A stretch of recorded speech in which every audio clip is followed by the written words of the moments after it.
ನಮ್ಮ ಪಯಣ ಇತಿಹಾಸ ಪ್ರಸಿದ್ಧ ಶ್ರೀ ಕೂಲಹಳ್ಳಿ ಗೋಣಿ ಬಸವೇಶ್ವರ ಸ್ವಾಮಿ ಕ್ಷೇತ್ರದ ಕಡೆ.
ಬಸವೇಶ್ವರ ದೇವಸ್ಥಾನದಲ್ಲಿದ್ದೇವೆ. ಈ ಕ್ಷೇತ್ರವು ಅಪಾರ ಭಕ್ತರನ್ನು ಹೊಂದಿದ ಶ್ರೀ ಗೋಣಿಬಸವೇಶ್ವರ ಕ್ಷೇತ್ರವು. ಈ ಕ್ಷೇತ್ರದಲ್ಲಿ ನೆಲೆಸಿರುವ ಶ್ರೀ ಗೋಣಿಬಸವೇಶ್ವರ ದೇವರನ್ನು ಇವತ್ತು ನಾವು ದರ್ಶನ ಪಡೆಯೋಣ.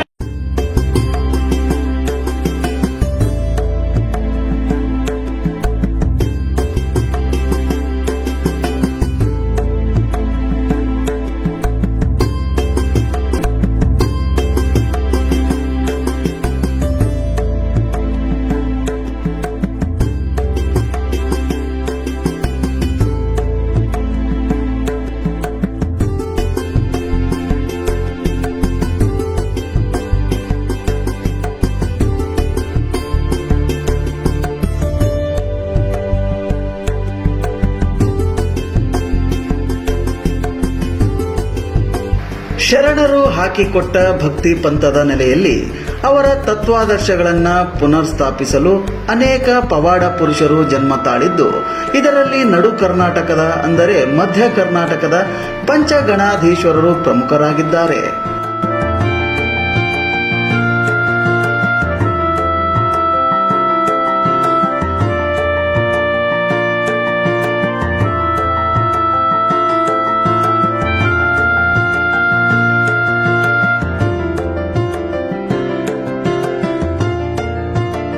ಪಂಚಗಣಾಧೀಶ್ವರರ ಚರಿತ್ರೆಯನ್ನ ಹೇಳೋದಾದ್ರೆ 15ನೇ ಶತಮಾನದಲ್ಲಿ ಶಿವನ ಅಣತೆಯಂತೆ ಸಾಕ್ಷಾತ್ ದೇವರ ಸ್ವರೂಪದಲ್ಲಿ ಪ್ರತ್ಯಕ್ಷರಾದ ಪಂಚಗಣಾಧೀಶ್ವರರ ಚರಿತ್ರೆ ಮಧ್ಯ ಕರ್ನಾಟಕದಲ್ಲಿ ವಿಶಿಷ್ಟ ಗಮನ ಸೆಳೆದಿದೆ.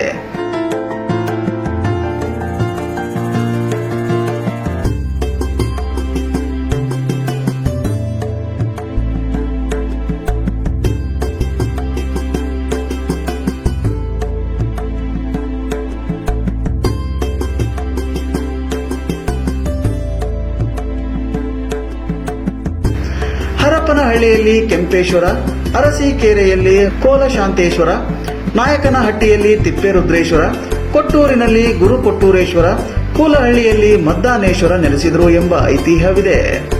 ಅವರಲ್ಲಿ 3 ಗಣಾಧೀಶ್ವರರು ಹರಪನಹಳ್ಳಿ ತಾಲೂಕಿನಲ್ಲಿ ನೆಲೆಸಿರುವುದು ವಿಶೇಷವಾಗಿದೆ.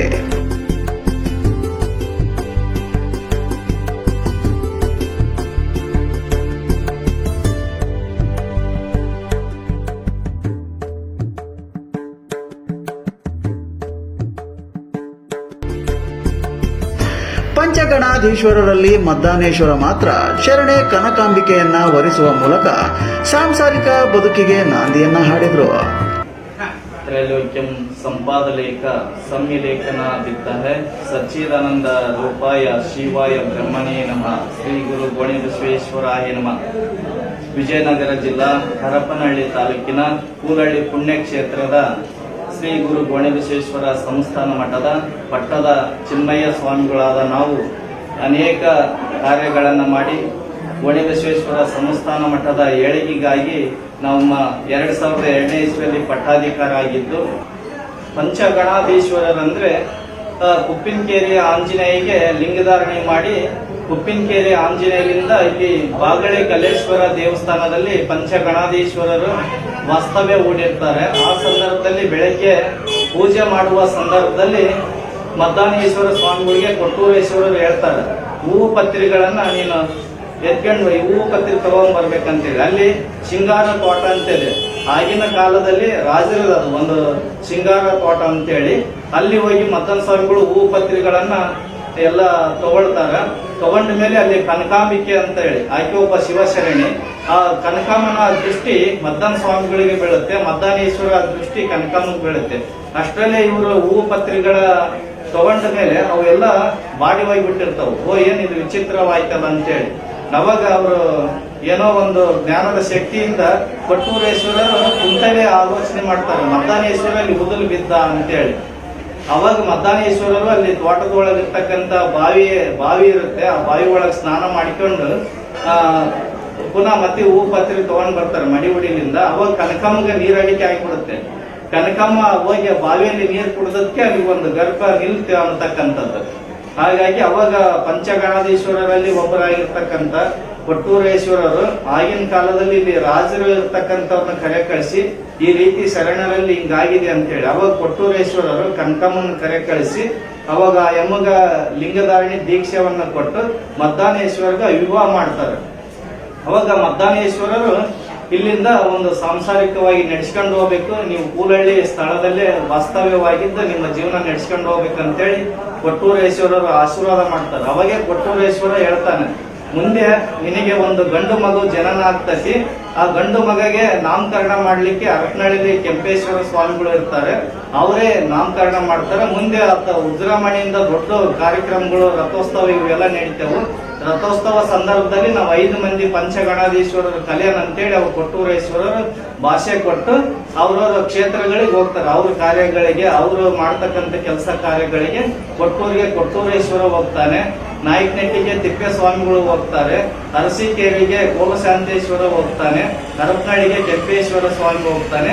ಇಲ್ಲಿ ಇರ್ತಕ್ಕಂಥ ಮದ್ದಾನೇಶ್ವರರು ಕೂಲಹಳ್ಳಿ ಗ್ರಾಮದಲ್ಲಿ ವಾಸ್ತವ್ಯವಾಗಿ ಇರ್ತಾರೆ. ಅವರು ದಿನನಿತ್ಯ ಕಾಯಕ ಮಾಡ್ತಕ್ಕಂಥದ್ದು, ಭಿಕ್ಷಾಟನೆ ಮಾಡ್ತಕ್ಕಂಥದ್ದು ಇವನ್ನೆಲ್ಲ ಮಾಡಿಕೊಂಡು ತಮ್ಮ ಜೀವನವನ್ನ ಸಾಗಿಸ್ತಾರೆ. ಒಂದು ಸಂದರ್ಭದಲ್ಲಿ ಗೋಣಿಬಸವೇಶ್ವರ ಹುಟ್ಟುತ್ತಾನೆ ಕನಕಮ್ಮನ ಹೊಟ್ಟೆಯಲ್ಲಿ. ಅವಾಗ ಅದಕ್ಕೆ ನಾಮಕರಣ ಮಾಡಬೇಕಂತ ಸಂದರ್ಭದಲ್ಲಿ ಇಲ್ಲಿ ಹರಪನಹಳ್ಳಿ ಕೆಂಪೇಶ್ವರ ಸ್ವಾಮಿಗಳು ಬಂದು ದೀಕ್ಷೆ ಆನಂತರ ಲಿಂಗಧಾರಣೆ ಮಾಡಿ ಅವರಿಗೆ ಗೋಣಿ ಬಸವೇಶ್ವರ ಅಂತೇಳಿ ಹೆಸರು ನಾಮಕರಣ ಮಾಡ್ತಾರೆ. ಹಿನ್ನೆಲೆಯನ್ನ ಹೇಳೋದಾದ್ರೆ ಮದ್ದಾನೇಶ್ವರ ಮತ್ತು ಕನಕಾಂಬಿಕೆಯ ಮಗನಾಗಿ ಜನಿಸಿದ ಗೋಣಿ ಬಸವೇಶ್ವರ ಲೋಕ ಕಲ್ಯಾಣಕ್ಕೆ ಧರ್ಮ ಭಕ್ತಿಯ ಜ್ಯೋತಿಯನ್ನ ಬೆಳಗಿಸಿ ಮನುಕುಲದ ಕಲ್ಯಾಣಕ್ಕಾಗಿ ಆಚಾರ ವಿಚಾರ ಸಂಸ್ಕೃತಿಗಳ ಪರಿಕಲ್ಪನೆಯಲ್ಲಿ ಧರ್ಮ ಜಾಗೃತಿ ಮೂಡಿಸಿದ ಪುರುಷರಲ್ಲಿ ಕೂಲಹಳ್ಳಿ ಗೋಣಿ ಬಸವೇಶ್ವರರು ಪ್ರಮುಖರಾಗಿದ್ದಾರೆ.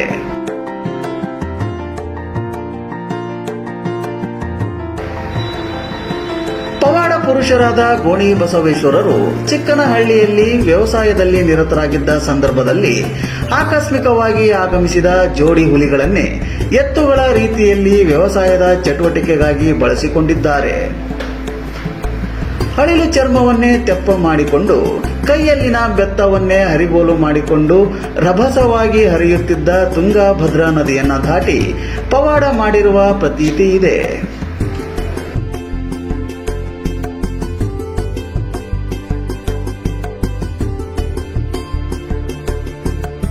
ಶ್ರೀ ಗುರು ಗೋಣಿಬಸವೇಶ್ವರರು ಅಂದ್ರೆ ಅನೇಕ ಪವಾಡಗಳನ್ನ ಗೈದು ಹುಲಿಗಳನ್ನ ಹೂಡಿ ವ್ಯವಸಾಯ ಮಾಡ್ತಕ್ಕಂಥದ್ದು ಮತ್ತು ಕಳಲೆ ಕಂಬಳಿ ಮೇಲೆ ಗದ್ದಿಗೆ ಮಾಡಿ ಹೊಳೆ ನದಿಯನ್ನ ದಾಟಿರ್ತಕ್ಕಂಥದ್ದು ಒಂದು.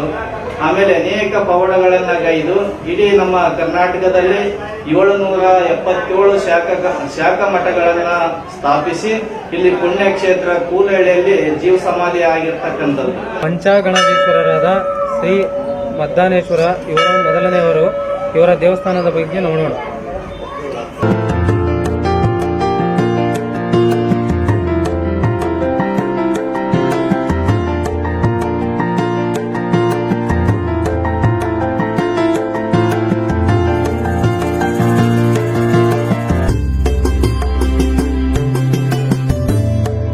ಇದನ್ನು ಪಲ್ಲಕ್ಕಿ ಎನ್ನುತ್ತೇವೆ. ಇದರಲ್ಲಿ ರಥೋತ್ಸವ ದಿನ ಪಂಚಗಣಾಧೀಶ್ವರರು ಇದರಲ್ಲಿ ಹೋಗಿ ರಥೋತ್ಸವ ನಡೆಯುವ ಮುನ್ನ ಇದರಲ್ಲಿ ಹೋಗಿ ರಥವನ್ನು ಏರಿ ರಥವನ್ನು ಎಳೆಯಲಾಗುತ್ತದೆ.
ಮೈಕಿಡಿ ಇದು ಕುಡ್ಗಲ್ ರೀ. ಚಿಕ್ಕಳ್ಳಿ ಗೌಡ್ರ ಮನೆಯಲ್ಲಿ ಸಂಬಳ ಇದ್ದಾಗ ಯೂಸ್ ಮಾಡಿದ್ರಿ. ಇದು ಗೋಳಿ ಬಸಪ್ಪ 18ನೇ ವಯಸ್ಸಿನಾಗ ಗೌಡ್ರ ಮನೆಗಿದ್ದಾಗ ಯೂಸ್ ಮಾಡಿದ್ರಿ. ಅವೆಲ್ಲ ಆಯಿಲ್ಗಳು ಅವಾಗ ಬಿದ್ದಾಡಕ್ಕಾರ ಉಪಯೋಗಿಸಿದ ಆಯಿಲ್.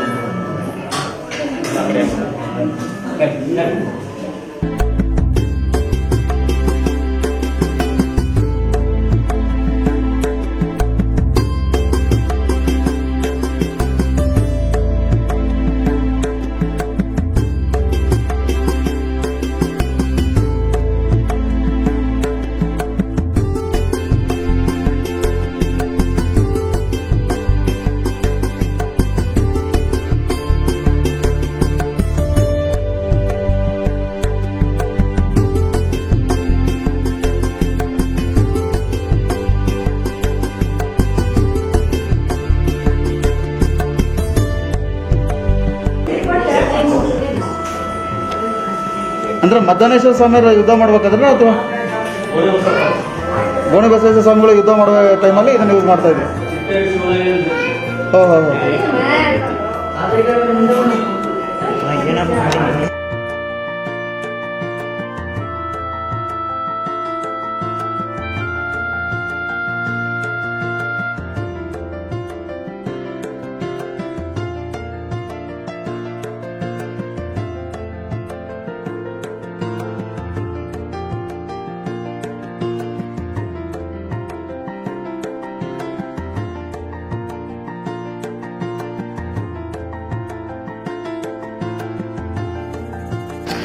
ಗೋಣಿ ಬಸವೇಶ್ವರರು 16ನೇ ಶತಮಾನದಲ್ಲಿ ಮಾಡುತ್ತಿದ್ದ ಪವಾಡಗಳು ಅಚ್ಚರಿ ಮೂಡಿಸಿದ್ದವು. ಆ ವೇಳೆ ಅವರಿಗೆ ಕೇಡು ಬಯಸಿದ ವಿವಿಧ ಗ್ರಾಮಗಳು ಪ್ರಾಯಶ್ಚಿತ್ತಕ್ಕಾಗಿ ಸ್ವಾಮಿ ಆಜ್ಞೆಯಂತೆ ಸೇವೆ ಮಾಡುತ್ತಾ ಬಂದಿವೆ. ಹರಪನಹಳ್ಳಿ ಉಪ್ಪಾರರು ದೇವಸ್ಥಾನಕ್ಕೆ ಸುಣ್ಣ ಬಣ್ಣ ಹಚ್ಚುವುದು, ಓಬಳಾಪುರ ಗ್ರಾಮಸ್ಥರು ಹಗ್ಗ ಕಟ್ಟುವುದು, ಚಿಗಟೇರಿ ಇತರೆ ಒಂದೊಂದು ಹಳ್ಳಿಯವರು ದೇವಸ್ಥಾನದಲ್ಲಿ ಸೇವೆ ಸಲ್ಲಿಸುವುದು ಈಗಲೂ ಕಾಣಬಹುದಾಗಿದೆ. ಮುಂಡರಗಿ ತಾಲೂಕಿನ ಗುಮ್ಮಗೋಳ ತಲುಪಿ ನೆಲೆಯೂರಿದ ಗೋಣಿ ಬಸವೇಶ್ವರರ ಜನಪ್ರಿಯತೆಯನ್ನ ಸಹಿಸದೆ ಚಿಗಟೇರಿ ಶಿವಯ್ಯ ಎಂಬ ಸಾಮಂತ ದೊರೆ ಗೋಣಿ ಬಸವೇಶ್ವರರನ್ನ ಸುಣ್ಣದ ಚೀಲದಲ್ಲಿ ಸುತ್ತಿ ಹರಪನಹಳ್ಳಿ ಸಮೀಪದ ಅಯ್ಯನ ಕೆರೆಗೆ ಎಸೆಯುವಂತೆ ಆದೇಶ ನೀಡಿದ್ದನು. ಹೀಗೆ ಕೆರೆಯಲ್ಲಿ ಎಸೆಯಲಾಗಿದ್ದ ಸುಣ್ಣದ ಚೀಲವನ್ನ ಬಗೆದು ಅವತಾರ ಪುರುಷನಾಗಿ ಎದ್ದು ಬಂದ ಹಿನ್ನೆಲೆಯಲ್ಲಿ ಗೋಣಿ ಬಸವೇಶ್ವರ ಜನಮಾನಸದಲ್ಲಿ ನೆಲೆಯೂರಿದರು ಎಂಬ ನಂಬಿಕೆ ಇದೆ. ಕೂಲಹಳ್ಳಿ ಮಠದ ಆವರಣದಲ್ಲಿರುವ ಮದ್ದಾನೇಶ್ವರ ದೇವಸ್ಥಾನದಲ್ಲಿ 6 ವಿಶೇಷ ಗುಹೆಗಳಿವೆ. ಅದರಲ್ಲಿ ಹೂವಿನ ಹಡಗಲಿ ತಾಲೂಕಿನ ಬೆಟ್ಟದ ಮಲ್ಲೇಶ್ವರ ದೇವಸ್ಥಾನ, ತಾಲೂಕಿನ ಬಾಗಳಿ ಕಲ್ಲೇಶ್ವರ ದೇವಸ್ಥಾನಗಳಿಗೆ ಸಂಪರ್ಕ ಕಲ್ಪಿಸುತ್ತದೆ. ಉಳಿದಂತೆ ಪಾತಾಳ ಗಂಗಮ್ಮ, ವ್ಯಾಯಾಮ ಶಾಲೆ, ಪಾಠಶಾಲೆ, ವಿಶ್ರಾಂತಿ ಗೃಹದ ಆಕಾರಗಳುಳ್ಳ ಗುಹೆಗಳಿವೆ. ವಿಶೇಷವಾಗಿ ಗುಹೆಯಲ್ಲಿರುವ ಪಾತಾಳ ಗಂಗಮ್ಮ ಬಾವಿಗೆ ತೆರಳಿ ಮಕ್ಕಳಾಗದವರು ಅಲ್ಲಿನ ನೀರು ಸೇವಿಸಿದರೆ ಮಕ್ಕಳಾಗುತ್ತದೆ ಎಂಬ ನಂಬಿಕೆ ಭಕ್ತರಲ್ಲಿದೆ.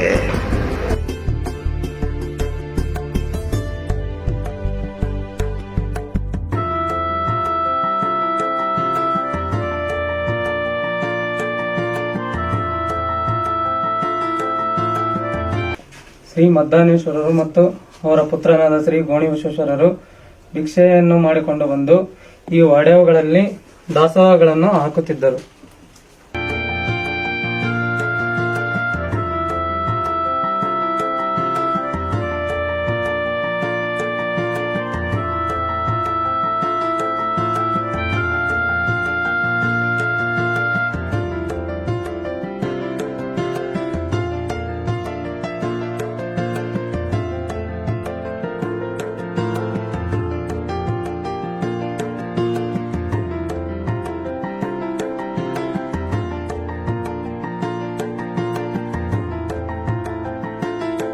ಪಂಚಗಣಾಧೀಶರಲ್ಲಿ ಒಬ್ಬರಾದ ಮದ್ದಾನೇಶ್ವರ ಸ್ವಾಮಿಗಳು ಇದರಲ್ಲಿ ನೆಲೆಸಿದ್ದರು.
ಮದ್ದಾನೇಶ್ವರರ ಪುತ್ರ ಗೋಣಿ ಬಸವೇಶ್ವರನ ಪವಾಡಗಳು ಇಂದಿಗೂ ಜನಮಾನಸದಲ್ಲಿ ನೆಲೆಸಿವೆ.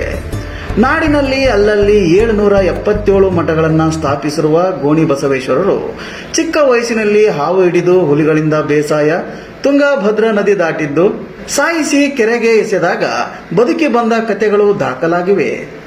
ಇವರ ಹೆಸರಿನಲ್ಲಿ ಪ್ರಸಿದ್ಧಿಯಾಗಿರುವ ಜಾತ್ರೆಯೆಂದು ಗೋಣಿ ಬಸವೇಶ್ವರರ ದೊಡ್ಡಪ್ಪ ಕೊಟ್ಟೂರಿನ ಗುರು ಬಸವೇಶ್ವರರ ಮೂರ್ತಿ ರಥದಲ್ಲಿ ಪ್ರತಿಷ್ಠಾಪಿಸಿ ನೆರವೇರಿಸುವುದು ವಾಡಿಕೆ. Jagadish S, HDL Kannada news, Harapanahalli.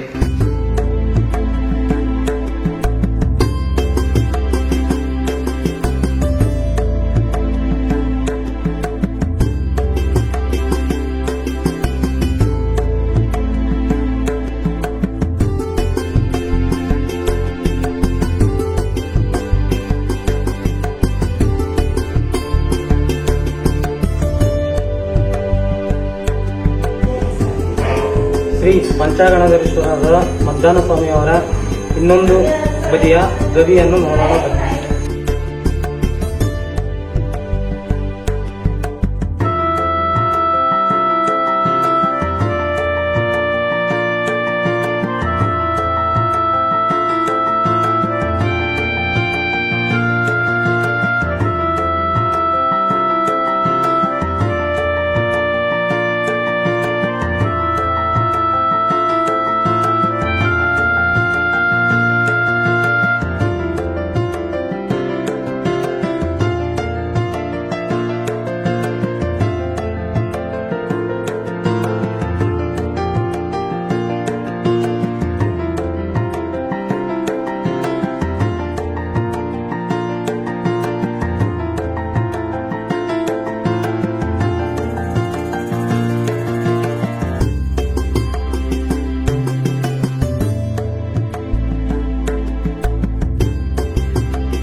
ಇದು ಗೋಣಿ ಬಸಪ್ಪ ಇದ್ರ ಮೇಲೆ ಕುತ್ಕೊಂಡು ಮಕ್ಕಳಿಗೆ ಪಾಠ ಕಲಿಸ್ತದ್ದು. ಓಕೆ. ಕಲ್ಲು ಬೆಳೆದ್ರೆ ಅದು ಇಷ್ಟು ಹತ್ರಕ್ಕೆ. ಓಹೋ ಲೈಟಿಂಗ್ ಮಾಡಿ.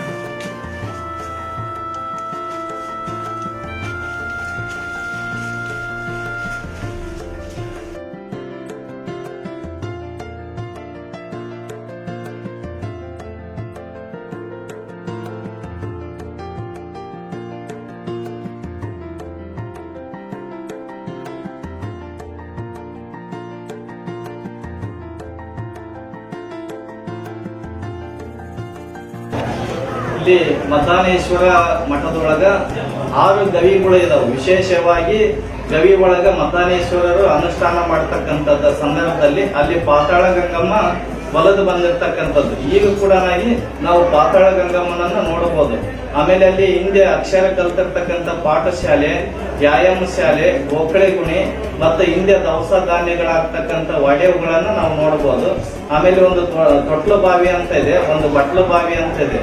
ವಿಶೇಷವಾಗಿ ನಮ್ಮ ಗವಿಗಳನ್ನ ಈಗ ಕೂಡ ನೋಡಬಹುದು. 360 ತೊಲೆ ಕಂಬಗಳ ಮಠವಾಗಿತ್ತು ಮದ್ದಾನೇಶ್ವರ. ಇವತ್ತು ಯಾವುದೇ ಒಂದು ಜಾತಿ ಇಲ್ಲದೆ ಜಾತಿಯನ್ನೇ ಮೀರಿ ನಿಂತಿರ್ತಕ್ಕಂಥ ಒಂದು ಪುಣ್ಯಕ್ಷೇತ್ರ. ಅನೇಕ ಕಾರ್ಯಕ್ರಮ ನಡೀತಕ್ಕಂಥದ್ದು.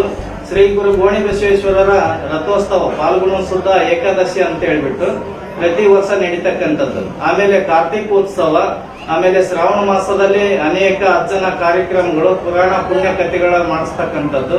ಆಮೇಲೆ ದಿನನಿತ್ಯ ದಾಸೋಹ ನಡೆಸ್ತಕ್ಕಂಥದ್ದು, ಪ್ರತಿ ಅಮಾವಾಸ್ಯೆ ದಾಸೋಹ ಕೊಡ್ತಕ್ಕಂಥದ್ದು. ಆಮೇಲೆ ನಮ್ಮ ಮಠದ ವತಿಯಿಂದ ವಿದ್ಯಾಸಂಸ್ಥೆಯನ್ನ ಸ್ಥಾಪಿಸಿ ಬಡ ಮಕ್ಕಳಿಗೆ ಹೈಸ್ಕೂಲ್ ಮಾಡಿರ್ತಕ್ಕಂಥದ್ದು ವ್ಯವಸ್ಥೆ ಮಾಡಿದ್ದೀವಿ. ಈಗಿನ ಒಂದು ಎಲ್ಲಾ ನಮ್ಮ ಜನಾಂಗದವರು ಈ ಒಂದು ಪುಣ್ಯಕ್ಷೇತ್ರಕ್ಕೆ ನಡೀತಕ್ಕಂಥದ್ದಾಗಿದೆ.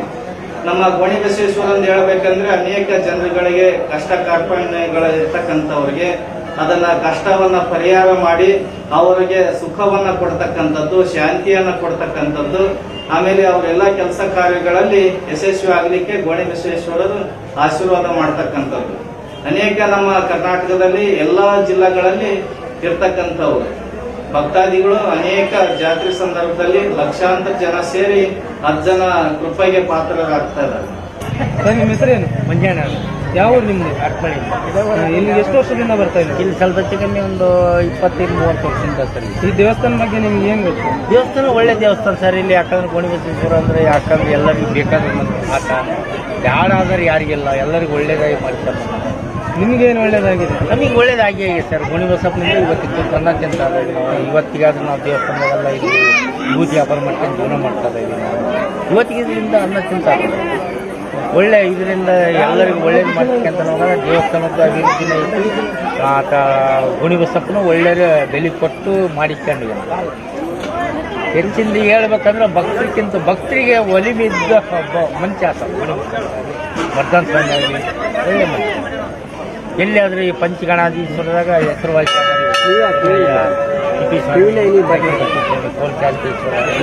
ಒಳ್ಳೆ ಇದರಿಂದ ಅದರಿಂದ ನಾವು ಹೆಚ್ಚಿಂದ ಏನು ಹೇಳೋಕ್ಕಲ್ಲ. ಪಂಚಗಣಾಧೀಶ್ವರ ಯಾವುದೇ ಭಕ್ತಾದಿಗಳು ಈಗ ಕೋವಿಡ್ ನಿಯಮವನ್ನು ಪಾಲನೆ ಮಾಡಿಕೊಂಡು ಸ್ವಾಮಿಯ ದರ್ಶನಕ್ಕೆ ಬರಬೇಕಾಗ್ತದೆ. ಕಡ್ಡಾಯವಾಗಿ ಮಾಸ್ಕ್ ಅನ್ನು ಧರಿಸಬೇಕು, ಸಾಮಾಜಿಕ ಅಂತರವನ್ನು ಕಾಯ್ದುಕೊಂಡು ಶ್ರೀ ಸ್ವಾಮಿಯ ದರ್ಶನವನ್ನು ಪಡೆದು ಶ್ರೀ ಸ್ವಾಮಿಯ ಕೃಪೆಗೆ ಪಾತ್ರರಾಗಬೇಕೆಂಬುದರಲ್ಲಿ ವಿನಂತಿಸಿಕೊಳ್ಳುತ್ತೇವೆ. ಇದು ಕರ್ನಾಟಕ ಸರ್ಕಾರ ಹಿಂದೂ ಧಾರ್ಮಿಕ ವೃತ್ತಿ ಇಲಾಖೆಯ ಬಿ ಶ್ರೇಣಿಯ ಅಂಗಸಂಸ್ಥೆ ಆಗಿರುವುದರಿಂದ ಎಲ್ಲರೂ ಕಡ್ಡಾಯವಾಗಿ ಕೋವಿಡ್ ನಿಯಮವನ್ನು ಪಾಲನೆ ಮಾಡಿ ಶ್ರೀ ಸ್ವಾಮಿಯ ದರ್ಶನ ಪಡೆದುಕೊಳ್ಳಬೇಕಾಗಿ ತಮ್ಮಲ್ಲಿ ವಿನಂತಿಸಿಕೊಳ್ಳುತ್ತೇವೆ. ನಿಮ್ಮ ಹೆಸರು? ಯಾವ ಊರು? ಎಷ್ಟು ವರ್ಷದಿಂದ ಬರ್ತೀವಿ? ಈ ದೇವ್ರ ಬಗ್ಗೆ ಮಾಹಿತಿ? ತುಂಬ ಸತ್ತೋಳ ದೇವರು, ಎಲ್ಲ ವಿಶೇಷವಾದ ದೇವರು ಇದು. ಗೋಣಿಬಸವೇಶ್ವರ ತಂದೆ ಮದ್ದನೇಶ್ವರ ಅಂತ. ಇಲ್ಲಿ ಯಾವುದೇ ಒಂದು ಕಾರ್ಯಕರ್ತ ಆದರೂ ಬೇಡಿಕೆ ಎಲ್ಲದೂ ನಾವು ನೆರವೇರಿಸಿ ಈ ವರ್ತನೆ ಒಳ್ಳೆಯದ ನಿಮ್ಮಂತ.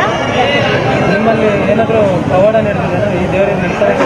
ಅದರಲ್ಲಿ ಅದು ಗೋಣಿಬಸವೇಶ್ವರ ಎಲ್ಲೋ ಬೇರೆಯವರು ಎಲ್ಲರ ಹಾಕಿರೋದು ಮೇಲೆ ಎತ್ಕೊಂಡು ಕೆರೆಯಲ್ಲಿ ಸುತ್ತು ತನ್ನ ಪವಾಡ ತೋರಿಸಿ ಅಪ್ಪಳಿಕೆ